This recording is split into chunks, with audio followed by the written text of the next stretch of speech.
আজকে আমি সম্পূর্ণ একটা নতুন পদ্ধতিতে আচার বানাবো, যে আচারটা আমি আগে কখনো বানাইনি। আমি ফেসবুকে একজনের ভিডিও দেখেছি, সেই ভিডিওটা দেখে আজকে আমি এই আচারটা বানাবো। এই দেখো, আমটা আমি আগে কেটে রেখে দিয়েছি। কি করেছি বলতো, আমের বোটাগুলো কেটে জলে ভিজিয়ে রেখেছিলাম, তারপরে তুলে খোসা ছাড়িয়ে পিস পিস করে কেটে নিয়েছি। এতে এক ফোঁটাও জল দিইনি, যা খোসা ছাড়ানোর আগে জল দিয়ে ধুয়ে নিয়েছি। তারপরে কি করেছি, লবণ দিইনি, শুধুমাত্র হলুদ মাখিয়ে আমি এটা রোদ্দুরে দিয়ে রেখে দিয়েছিলাম। তার জন্য কেমন হবে বুঝতে পারছি না, সেই জন্য অল্প কটা আম দিয়ে আমি আগে আচার বানিয়ে এটা দেখবো কেমন হয়। দেখেছো তো, দেখো রোদ্দুরে শুকিয়ে রেখেছি। লবণটা দিইনি, কারণ হচ্ছে লবণ দিলে জল কেটে যাবে, আমি লবণটা দিইনি। এবার দেখো, কড়াই আমি গ্যাস জ্বালিয়ে দিয়েছি, কড়াই চাপিয়ে দিয়েছি। এবার কড়াইটা গরম হোক, জলগুলো শুকো, তারপর আমি তেল দেবো। কড়াই এখন আমি তেল দিচ্ছি, এই যে কড়াইয়ে তেল দিয়ে দিলাম। এবার তেলটা গরম হলে অনেকে এতে পাঁচফোড়ন দেয় ফোড়নে, কিন্তু আমি পাঁচফোড়নটা দেবো না, পাঁচফোড়নটা অ্যাভয়েড করবো। যাদের ভালো লাগে তারা পাঁচফোড়ন দেবে, আমার পাঁচফোড়নটা ভালো লাগে না সবসময়, মানে তরকারিতে ভালো লাগে, এবার আচারে একটু খাবো তখন মুখে যদি পাঁচফোড়ন পড়বে পরে ভালো লাগবে, সেই জন্য পাঁচফোড়নটা দিলাম না। তোমাদের যদি মনে হয় তোমরা দেবে। এবার আমি তেলটা গরম হলে শুকনো লঙ্কা ফোড়ন দেবো। তেলটা গরম হয়ে গেছে, ধোয়া উঠছে, এবার শুকনো লঙ্কাটা দিয়ে দিলাম।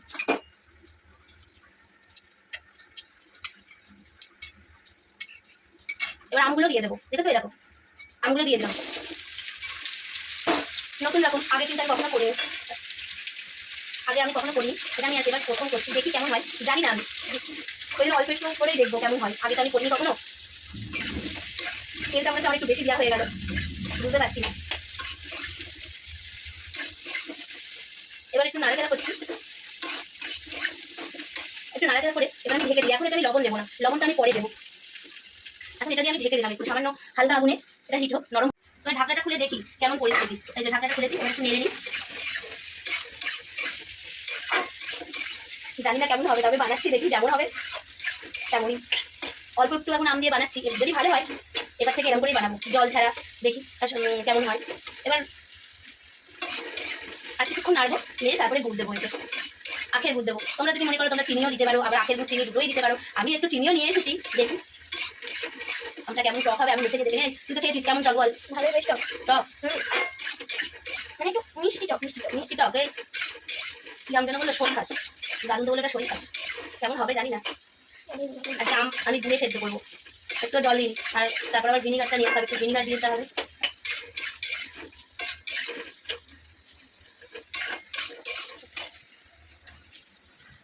অনেকক্ষণ নাড়লাম আমগুলো, দেখো বেশ একটু একটু কেমন নরম নরম হয়েছে দেখছি। এবার এর মধ্যে আমি গুড় মিক্স করবো, দেখি একটু গুড়টা নেবো, হাতটা একটু ধুয়ে নিই।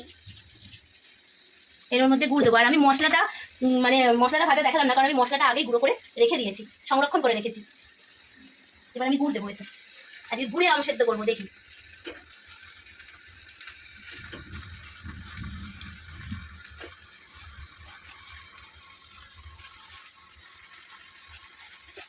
তোমরা যদি মনে করো দুটোই দিতে পারো, চিনি গুড় দুটোই দিতে পারো, কেমন হবে জানি না। আর তোমাদের বলছি এরকম করে করো, এরকম করে করো, তোমরা করবে।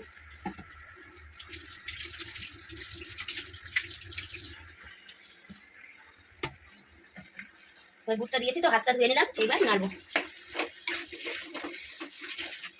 গুড়ে আম সেদ্ধ হবে, কোনো জল দেওয়া হবে না। আমি কিন্তু এই প্রথম জল ছাড়া আচার বানাচ্ছি, আমি আগে কখনো বানাইনি। হয়তো তোমরা বানাও, তোমরা জানো, আমি কিন্তু জানি না। আজকে আমি নতুন প্রথমে জল ছাড়া আচার বানাচ্ছি। এতদিন আমি কুলের আচার, তেঁতুলের আচার, আমের আচার, চালতার আচার যাই বানাই একটু জলে সামান্য সেদ্ধ করে নিতাম, কিন্তু আজকে কোনো রকম জলই দিইনি। সেই জন্য দেখি জল ছাড়া বলে আচার হয়, তাই আজকে আমি একটু বানিয়ে দিচ্ছি। এই আখের গুলো দলা হয়ে গেছে সব।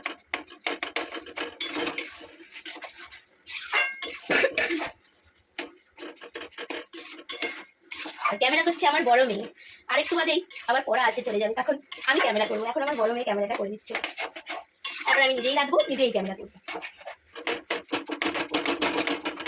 ভুট্টা এসেছে, আজকে লঙ্কাটা চটকে যাচ্ছে, লঙ্কা চটকা অনেক ঝাল হয়ে যাবে, অনেক ঝাল হয়ে যাবে না, এটাকে কি ঢেকে রেখে না? এবারে ঢেকে দিই হালকা দিতে। আমি তো হিট দিইনি, দাঁড়া, এতক্ষণ আমি আস্তে আগুনেই করছিলাম, এবার একটু হিট দিলাম, দুধটা গলিয়ে নিই, তারপর তো ঢাকবো।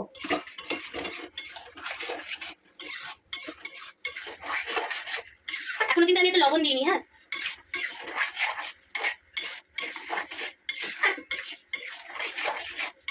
আর একটু সেদ্ধ হোক, তারপর আমি এতে লবণ দেবো।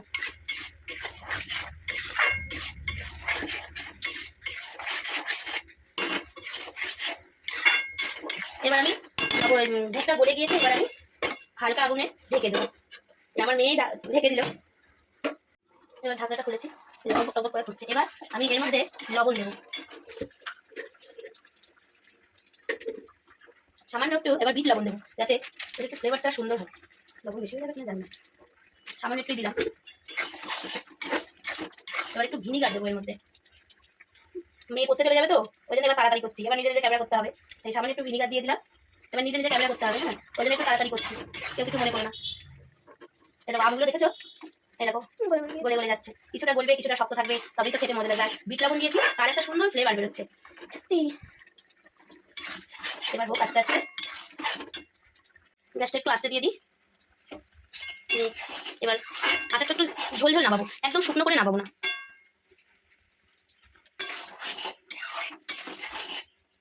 আম সব গলে যাচ্ছে।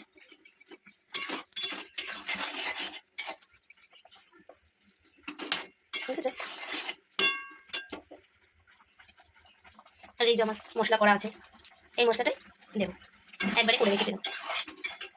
আর এই দেখো আমার কুলের আচার, আগের বছরের আম তেল এখনো আছে। আর এই দেখো আমার মেয়ে মাথায় দেওয়া তেল সংরক্ষণ করা আছে। আর এই দেখো আম তেল বানানো হয়েছে, এখনো মশলা দিইনি। দেখো এবার জোরে আগুনটা দিয়েছি, এটা টক টক করে করছে, দেখো দেখো।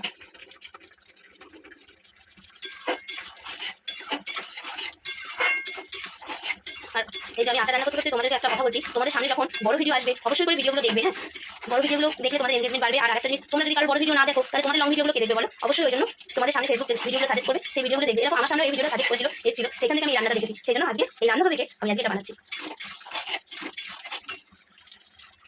আমগুলো দেখো সুন্দর গলে গেছে, কোনোটা বেশি গলেছে কোনোটা কম গলেছে, এতে বেশ ভালো হবে।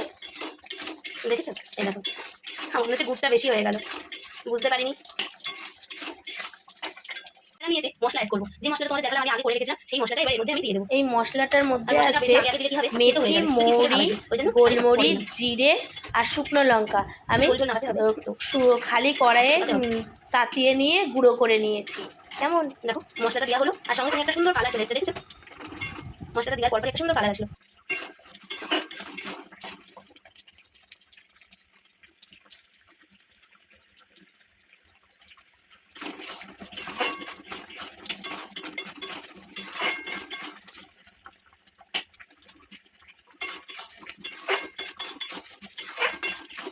এবার আচারটা হয়ে গেছে, আচারটা আমি নামিয়ে নেবো। এবার দেখো সব আমগুলো সুন্দরভাবে গলে গিয়েছে, দেখেছো সুন্দরভাবে গলে গেছে। এবার আমি নামিয়ে নেবো আচারটা। এটা জল ছাড়া আচার করলাম বলে সারা বছর সংরক্ষণ করে রাখা যাবে, রোদ্দুরেও দিতে হবে না। এই দেখো আমার আচার কমপ্লিট।